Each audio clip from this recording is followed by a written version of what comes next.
Tension లేకుండా tenses అన్నీ step వైజ్గా నేను మీకు నేర్పించేస్తాను. Right, be ready. ఇది మనకి టెన్సెస్లో పాస్ట్ టెన్స్ అంటారు. మనం టెన్సెసే కొట్టేసాం కాబట్టి పాస్ట్ టెన్స్ అన్నది మళ్ళీ ఒక్కసారి కూడా ఈ వీడియోలో తీసుకురావద్దు. He made a kite yesterday. అంతకుముందు సింగులర్కి ప్లూరల్కి వేరే వేరే వచ్చాయి, ఇప్పుడు సేమ్ వస్తాయి. చూడండి, we made a kite yesterday, they made a kite yesterday, you made a kite yesterday, I made a kite yesterday. Similarly, he made a kite yesterday, she made a kite yesterday, it made a kite yesterday, a machine, and Ramya made a kite yesterday. The same way we will go ahead. చాలా ఈజీగా వెళ్ళిపోదాం, చాలా కూల్గా ఉండండి. We cooked rice yesterday. We cooked. ఇది డీని మనం tea లాగా పలుకుతామని మనం ఆల్రెడీ అనుకున్నాము. డీని ఎలా పలకాలా? టీ లాగా. We cooked rice yesterday. I cooked rice yesterday. You cooked rice yesterday. They cooked rice yesterday. Kavya and Nihar cooked rice yesterday or this morning or last Sunday. ఏదైనా పట్టుకోండి. ఇవన్నీ కూడా జరిగిపోయినాయి అని చెప్పడానికి మనం ఎస్టర్డే అని పెట్టాం. ఇప్పుడు సాయంత్రం అవుతుంది కాబట్టి they ate fish this morning. They ate fish this morning. They. You ate fish this morning. I ate vegetable biryani this morning.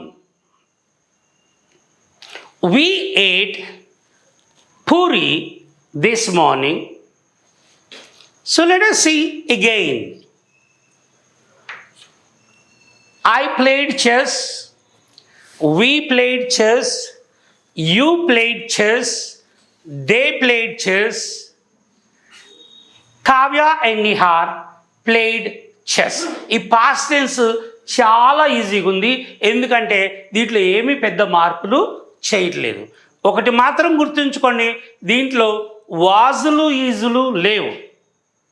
జాగ్రత్త చూసుకోండి.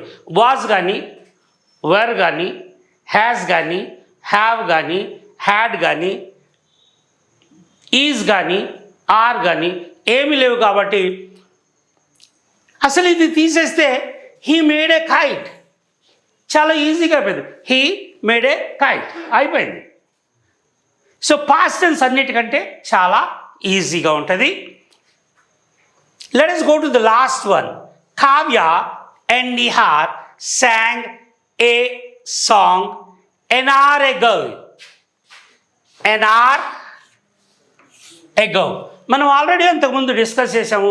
ఇక్కడ హెచ్ వస్తే ఇది సైలెంట్ అయిపోతుంది కాబట్టి an hour. Let us see. Kavya and Nihar sang a song an hour ago. Ago. So ఈ విధంగా మనం చాలా నంబర్ ఆఫ్ సెంటెన్సెస్ చేసుకోవచ్చు.